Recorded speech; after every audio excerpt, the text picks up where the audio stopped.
আমার নবীজি দেখতেন, সবাইরে চিনে রাখতেন। এক মজলিসে বলতেছেন কি, এমন এমন একটা ছেলে রে দেখতাম, ওরে যে দেখি না।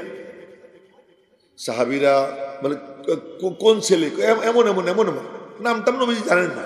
এমন এমন একটা ছেলে, ওটা তো ইহুদির ছেলে। আরে হোক না ইহুদির ছেলে, তো খোঁজ নাও না তোমরা, কি হয়েছে তা।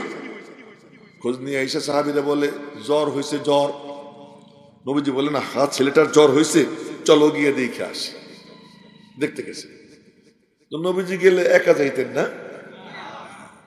নবীজি হাঁটা দিলে ডাইনে চাইলেই দেখতেন ওই যে আবু বকর, বামে তাকাইলেই দেখতেন এই যে ওমর। এই দুইজন কখনো আলাদা হইতো না। যখনই দেখতেন এই যে আবু বকর, এই যে ওমর, একজন জোকের মতো লাইগে থাকতো।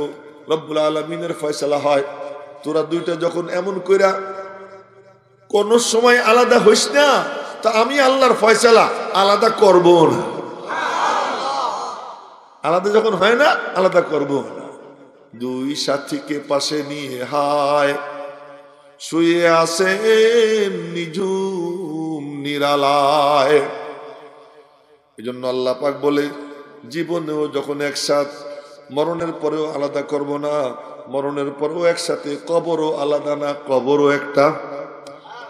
কবরও কয়টা? একটা। দুইজন সাথেই থাকতেন। আরো সাহাবীরা সাথে গেছেন ছেলেটারে দেখতে।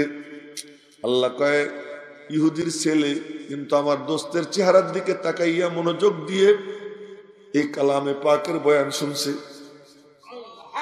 সুবহানাল্লাহ কয় না? আদবের সাথে এই কালামে পাকের বয়ান শুনছে। আল্লাহ পাকের কাছে বড় পছন্দ আদব, বেয়াদব আল্লাহর কাছে বড় না পছন্দ। শয়তান বেয়াদব, এই বেয়াদবের কারণেই শয়তান দরবার থেকে বহিষ্কৃত হয়েছে। শয়তান কয় কি, ফাবিমা আগুয়াইতানি, তুমি আমারে গুমরা করছো। আল্লাহ রেখা কারে কয়, তুমি আমারে গুমরা করছো। আর আব্বাজান আদম কয়, রব্বানা যালামনা আনফুসানা, আল্লাহ আমি আমার নিজের উপরে নিজে জুলুম করছি। আব্বাজান আদম আদব শিখাইছেন, শয়তান বেয়াদব। আল্লাহ পাক বলেন উখরুজ, বের হয়ে যা। আব্বাজান আদম রে বলে, আয় আমার কোলে আয়। কদমে পড়ে গেছে, মালিক কোলে তুইলা নিছে। আজ খুদা খা হে মে তৌফিক আদব, বেয়াদব মাহরুম গশত ফজলে রব। রব্বে করিমের ফজল পাইতে হইলে আদব লাগে, বেয়াদবে ফজল পায় না। এই জন্য বলি, দ্বীনি মজলিসে যখন যাবেন আদবওয়ালা হবেন, আদবওয়ালা হবেন। সবাই বুড়া গুড়া, যুবক, মধ্যবয়সী সকলের জন্য একই ফর্মুলা। এই না যে আমার দাড়ি পাইকে গেছে, আমি যেমন খুশি তেমন বলবো, না না না। আমি একজন আলেম, আমার যেমন খুশি তেমন বলবো না। एक ही सब में खड़े हो गए महमूद अयाज, न कोई बंदा रहा न कोई बंदा नवाज। এখানে কোনো ভেদাভেদ নাই, সব সমান। সমান হয়ে যখন বসে যাবে, আল্লাহ পাক রব্বুল আলামিন তারে দেন, হোক না সেই ইহুদির বাচ্চা কি হইল, চলো যাই দেখে আসি। মালিকের নজর পড়ে গেছে আদবের কারণে। কিসের কারণে? আদবের কারণে মালিকের নজর পড়ে গেছে। ছেলেটা অসুস্থ, এখন তো আরো আমার দোস্তের কাছে যাইতে পারবে না, কিন্তু মৌতের টাইম কাছেই গেছে। আমি মালিক আমার মাহবুবের বয়ান আদবের সাথে শোনার কারণে ওকে আমি মাহরুম করব না। আমার দোস্তরে আমি তার কাছে পাঠাইয়া দিলাম। নবীজি গেছেন, গিয়া ছেলেটারে দেখছেন, কপালে হাত দিছেন। রহমাতুল্লিল আলামিন কপালে হাত দিয়ে দেখেন প্রচন্ড জ্বর।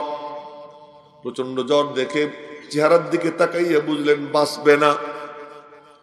তো বলে উঠলেন, এ বাবু। আল্লাহ জানে বাবু বলছেন না কি বলছেন, আমি জানি না, তবে বাবু ডাক হাদিসে আছে। বাবু ডাক কি আছে? হাদিসে আছে। বুখারী শরীফ, মুসলিম শরীফের হাদিসে আছে বাবু ডাক। সেটাও স্মরণ করাইয়া দেই। জুরায়েজ নামক এক বুজুর্গ ছিল না, জুরায়েজ। জুরায়েজ উনি ওনার ইবাদতখানায় ইবাদত করতেছিলেন। তো ওনার মা আয়েশা, যাদের মা জিন্দা আছে কান খুলে শুনেন, ওনার মা পড়তেছিল। জুরায়েজ মনে মনে কয়, আল্লাহুম্মা উম্মি ওয়া সালাতি, আল্লাহ একদিকে মা আর একদিকে নামাজ, কি করি? আচ্ছা নামাজটা শেষ করে নি, মনে মনে করে। মা আবার ডাক দিছে জোরায়েজ, আবার ওই কথা বলছে, নামাজের মধ্যে থাকছে। তৃতীয়বারে মা ডাক দিছে জোরায়েজ, আবারও মনে মনে বলে আল্লাহ নামাজ আর মা কি করি, আচ্ছা নামাজ শেষ করে নেই। মা যাবার সময় বলে যায় আল্লাহুম্মা লা তুমিতু হাত্তা তুরিয়াহু উজুহাল মুমিসাত, আল্লাহ ওরে বেশ্যার চেহারা না দেখাইয়া মৌত দিও না। মা বলে ফেলেছে, মার মুখ দিয়ে বের হয়ে গেছে। কপাল ভালো জোরায়েজের যে আর একটু বেশি কয় নাই, আর একটু বেশি যদি কইতো তাহলে কি উপায় ছিল। খালি বলছে আল্লাহ চেহারা দেখাবে, দেখাইবে, এ কথা বলে নাই যে মিলামিশা করাইবে। খালি বলছে বেশ্যার চেহারা না দেখাইয়া মৌত দিও না। ওনার ইবাদত খানার পাশেই এক বেশ্যা থাকছে, ওই বেশ্যের সাথে এক বকরির রাখাল মিলামিশা করছে। পেটে বাচ্চা আসছে, সন্তান প্রসব করছে। মানুষের জিজ্ঞেস করে কিরে বেশ্যা এটা কই পাইলি, এটা কার? মেলা মানুষের সঙ্গে তো মিশিস তুই, এটা কার? তো কয় যে ওই যে তোমরা যারা দেখো না বুজুর্গ, তার। এই মিশা কথা কইছে। এই কথা শুই না মানুষ তারে এত শ্রদ্ধা করে, আর সেই শ্রদ্ধার আসনে থাইকে এই কাম করে। চতুর্দিক থেকে পাথর মারা শুরু করছে। তো উনি তো নামাজে ছিলেন, ইবাদতে ছিলেন। ইবাদত যে করে তার চেহারা আলাদা একটা নূর থাকে, নূর থাকে। ওই যে সিজদার পরে সিজদা দেয়, তো উনি দরজা খুলে এরকম তাকাইছেন, কিরে তোরা কি করিস? চেহারা দেখে সব হতভম্ব। এখন আর পাথর মারা বন্ধ করছে। কয় হুজুর ও আপনি বলে ওই ছেলেটা বলে আপনার?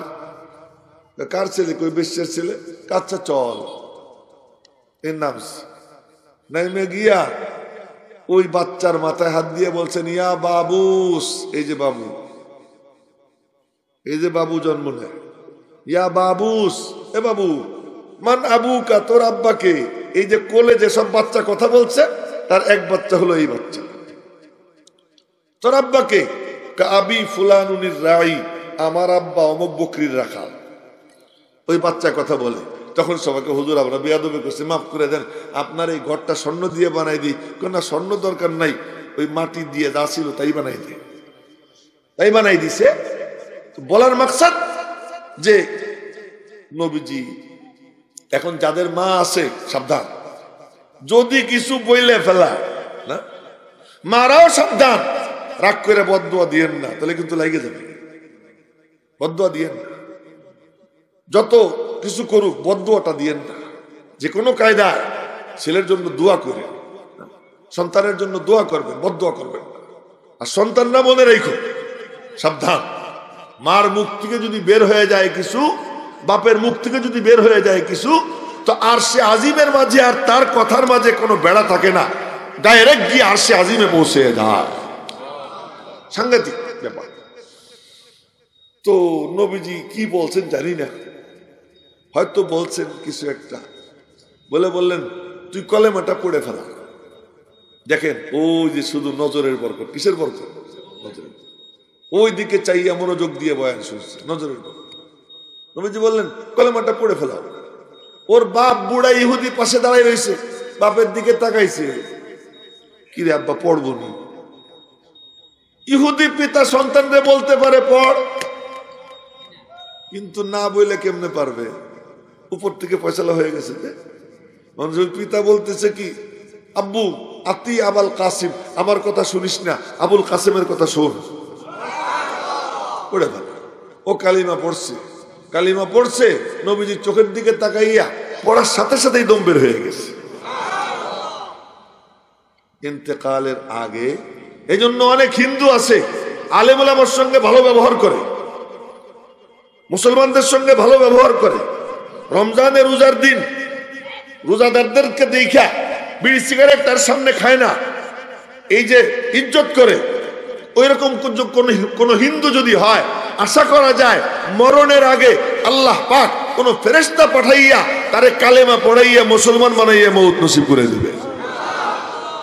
এমন এক ঘটনা লেখছেন থানভী রহমতুল্লাহ আলাইহি, যে এক সাধু মরার পরে তারে দেখতেছে এক হুজুর, সে জান্নাতে করে। কিরে তুই জান্নাতে এলি কেমনে? তুই কেমনে জান্নাতে এলি? মনে রাখবেন কথা, জান্নাতে আসলাম কেমনে? মরার আগে আমারে ফেরেশতা কালেমা পড়াইছে। বলে কেন? যে আল্লাহর আমার একটা কাম খুব পছন্দ হয়েছে। কি কাম? আমার ছেলেরে বলছিলাম, দেখ রমজান মাস চলতেছে, তুই মুসলমান রোজাদারদের সামনে কখনো সিগারেট খাবি না, বিড়ি সিগারেট খাবি না বলছিলাম। তা আমার ছেলে আমার কথা না শুই না বাজারে গিয়া রোজাদারদের সামনে সিগারেট খাইছে, এটা আমি জানছি। ওরে আচ্ছা মতো ধোলাই দিছি। ছেলে এই ধোলাই দেওয়াটা আমার আল্লাহর এত পছন্দ হয়েছে যে আমি রোজাদারদের ইজ্জত করছি, রোজার ইজ্জত করছি। এই খাতিরে আল্লাহ পাক ফেরেশতা পাঠাই আমারে কালিমা পড়াইয়া দিয়েছে। এই আল্লাহ পাকের কাছে আদবের বড় দাম। আল্লাহর নিসবতে, রসুলের নিসবতে যদি কেউ আদব দেখায় না, তো আল্লাহ পাক তারে অনেক দেয়, অনেক দেয়।